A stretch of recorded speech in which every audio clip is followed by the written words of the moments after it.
교회력은 우리가 사용하고 있는 태양력과는 좀 다른데요.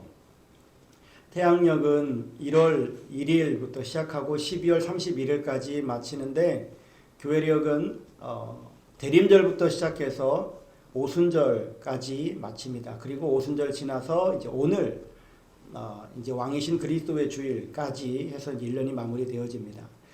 이제 오늘이 지나고 나면 다음 주부터 이제 대림절이 시작이 되어집니다. 대림절 4주간을 지나고 나서 성탄절을 맞게 되어지죠.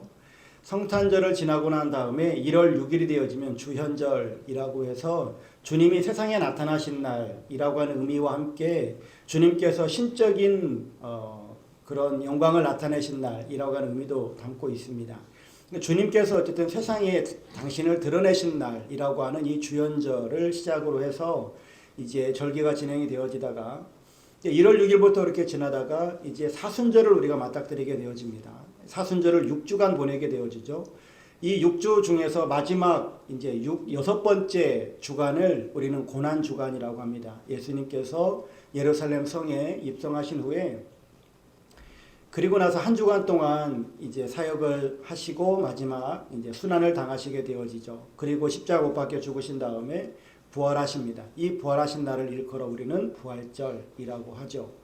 부활하시고 난 다음에 50일이 되어진 날을 우리는 오순절, 성령 강림절이라고 교회력으로 이렇게 지켜나갑니다. 그리고 나서 성령 강림절 지나고 난 다음에 특별한 교회력 없이 쭉 지나옵니다. 그러면서 이제 우리는 지난주까지 해서 오순절 후 25번째 주일 이렇게 지냈고, 또 지난주가 추수감사주일로 한국교회가 많이들 그렇게 지내고 있죠. 그리고 나서 이제 오늘 왕이신 그리스도 주일이 되어진 겁니다.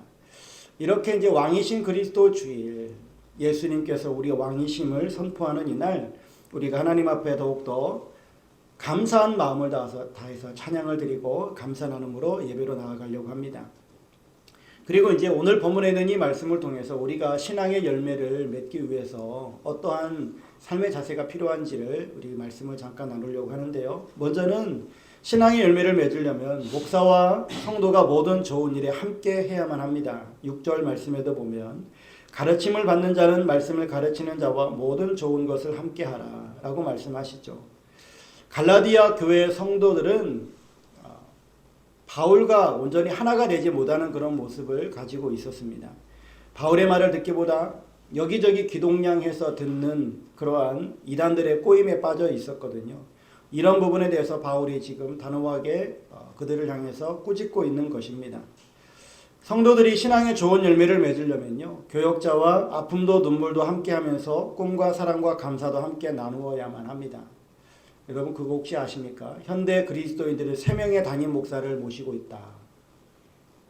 뭔 말인지 혹시 이제 짐작하십니까? 자기가 출석하고 있는 담임 목사가 한 명이 있고요.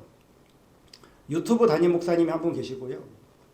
그리고 내 마음속에 내가 좋아하고 있는 목사님이 한 분 또 계세요. 이렇듯 3명의 담임 목사님을 품고 있다라고 하는 그런 말들을 합니다. 담임 목사가 많고 적고가 문제가 아니라 이런 현상들이 나타나다 보니까 예전에는 지교회 담임 목사님, 자기가 출석하고 있는 그 담임 목사님을 아주 귀하게 여겼는데 지금은 그냥 언제든지 버리고 떠날 수 있는 그런 지교회 담임 목사가 되어지고 말았죠. 그리고 어떤 심한 경우에는 이제 교회는 출석하지 않고 그냥 유튜브로만 예배를 드리고 헌금도 내가 예배 드리고 있는 그 교회에 그냥 송금하는 이런 일들까지 발생하고 있습니다. 이것이 과연 신앙생활이냐라고 하는 것은 문제의식이 있습니다. 이것이 예배냐 할 때는 예배 분명히 맞습니다. 예배죠. 그러나 이것이 신앙생활이냐 하는 것은 전혀 별개의 문제입니다. 그것은 신앙생활이 일부일 수는 있으나 신앙생활이라고 단정 지을 수는 없는 부분들이 상당한 요소가 있기 때문에 그러합니다. 이 말인즉슨 교회라고 하는 것이 무엇인지를 우리가 알아야 되기 때문에 그래요. 그분에게는 교회론 자체가 없기 때문에 그런 지금 행동들을 하고 있는 거예요. 그러니까 우리가 교회론을 알게 되어진다면 신앙생활을 바르게 해나갈 수 있는데 교회론이 제대로 안 되니까 그냥 그렇게 내가 원하는 목사님을 찾아서 유튜브로만 예배를 드리고 하는 이러한 사람들이 생겨나게 되어지는 것이죠. 요한복음 15장 5절에 예수님께서 말씀하십니다. 나는 포도나무요 너희는 가지라. 그가 내 안에 내가 그 안에 거하면 사람이 열매를 많이 맺나니 나를 떠나서는 너희가 아무것도 할 수 없습니다. 열매를 맺기 위해서는 가지가 줄기와 연합되어져 있어야 됩니다. 신앙의 열매는 예수 그리스도와 접목이 되어져 있을 때만이 가능합니다. 그런데 이 그리스도와의 연합은 구체적으로 어떻게 나타날까요? 내가 교회를 안 가도 내가 하나님 한 분만 바라보고 있으면, 하나님과만 함께 있으면 나는 그리스도와 접붙임 받았다라고 말할 수 있을까 하는 겁니다. 근데 이것은 확정하기가 대단히 어려운 정말 난해한 문제이기도 합니다. 오늘 본문에서 사도 바울은 성도들과 교역자가 모든 좋은 것을 함께 하라고 가르치고 있습니다. 즉 교회론이 바로 여기에서 나타나고 있는 것이죠. 모든 좋은 것을 함께 하는 것은 공동의 목표, 공동의 방향을 따라서 더불어 움직여야 한다라고 하는 것입니다. 교회는요, 유기체여야만 합니다. 손가락이 다쳤다고 그래서 발가락이 너 쌤통이다 하고 발가락이 기뻐하느냐? 아니에요. 손가락 하나만 아파도요, 온몸이 피곤해져요. 온몸이 다 아파요. 온몸이 괴롭거든요. 이게 교회예요. 그리스도께서 머리가 되시고 우리는 온몸이 지체가 되어지는, 그래서 성도들은 교회 안에서 서로 이렇게 유기체적으로 연결되어져 있어야만이 이 사람이 바른 교회론을 가지고 있고 바른 신앙생활을 해나가는 겁니다. 이 말인즉슨 다시 말하면 교회에 출석하는 것으로 그가 교인이다라고 말할 수 없는 거예요. 교회에 출석하는 것이 중요한 것이 아니라 내 옆에 있는 지체들과 아픔과 기쁨을 서로 공유하면서 함께 그것을 나누고 있고 함께 아파하고 함께 즐거워하는 이것이 바로 교회의 삶이다라고 하는 거예요. 그리고 목회자와 성도들이 온전히 한마음 한뜻으로 한 방향으로 나아가는 이것이 바로 하나님께서 원하시는 아름다운 신앙의 열매를 맺는 방법이라고 하는 사실입니다.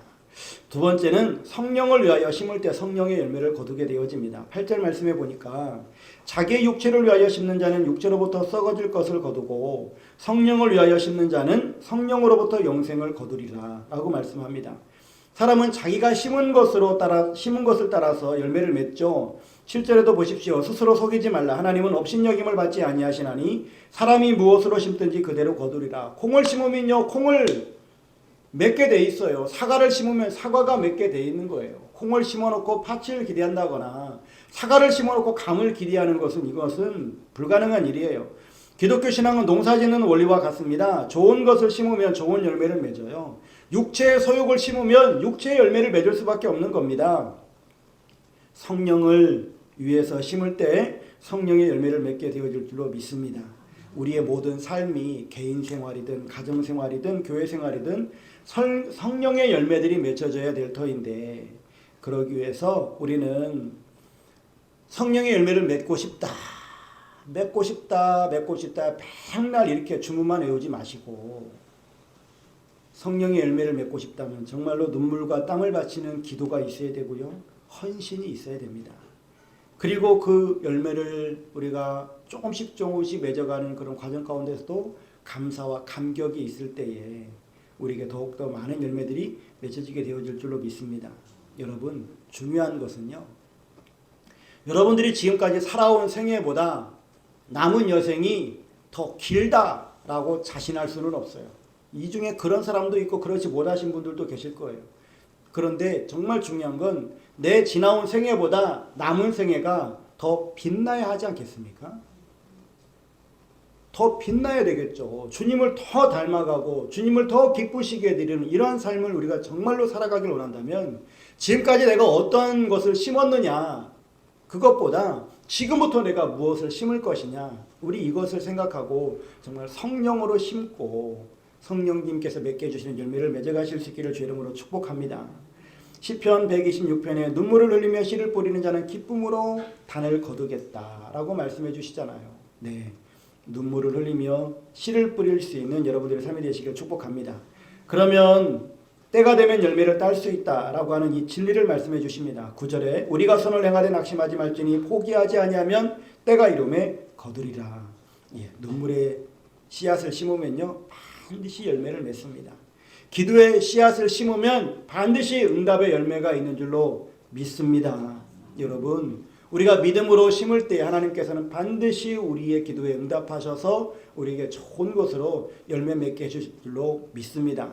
한 방에 뭔가를 기대하지 말고 하나님께서 우리들에게 한 발자국 한 발자국 걷게 하시는 그 길을 걸어가시면 좋겠어요. 우리 교회가 개척했습니다. 첫 예배 11월 달에 11월 첫 주에 예배를 드릴 때에 저희 가정하고 박민혜 집사님 가정 3명이서 총 6명이서 예배를 드렸어요. 그리고 이제 1월 15일 날 창립 예배를 드리고 나서 지금까지 오게 되어졌는데, 우리 창립 예배 드리고 나서 지금까지 우리가 1년 10개월을 달려왔습니다. 1년 10개월 동안 우리 교회가 뭐 외형적으로 보면 어마어마하게 부흥했죠. 네. 외형적으로 보면 어마어마하게 부흥했습니다. 네. 말도 못하게 부흥했죠. 첫 예배 드릴 때에 비하면 3배가 넘게 부흥했어요. 와, 기가 막히지 않습니까?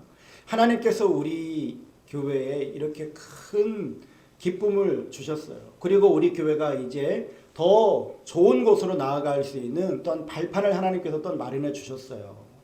이 모든 일들이 하나님께서 우리들에게 베푸시는 은혜와 사랑과 축복임을 우리가 믿는다면 정말 하나님 앞에 더욱더 감사로, 하나님 앞에 더욱더 우리의 마음을 다하는 감격스러움이 있어야 될 줄로 믿습니다. 교회만 잘 되고 우리의 가정생활이 찌그러들면 안 되잖아요. 네, 마찬가지로 내 영혼이 잘된 같이 범사가 잘되고 강건하기를 원하시는 하나님의 말씀처럼 여러분들의 삶과 여러분들의 가정 안에도 정말 주님의 이끄심과 주님께서 여러분들을 형통케 하시고 축복하시는 이러한 모든 은총이 넘치시기를 주의 이름으로 축복합니다.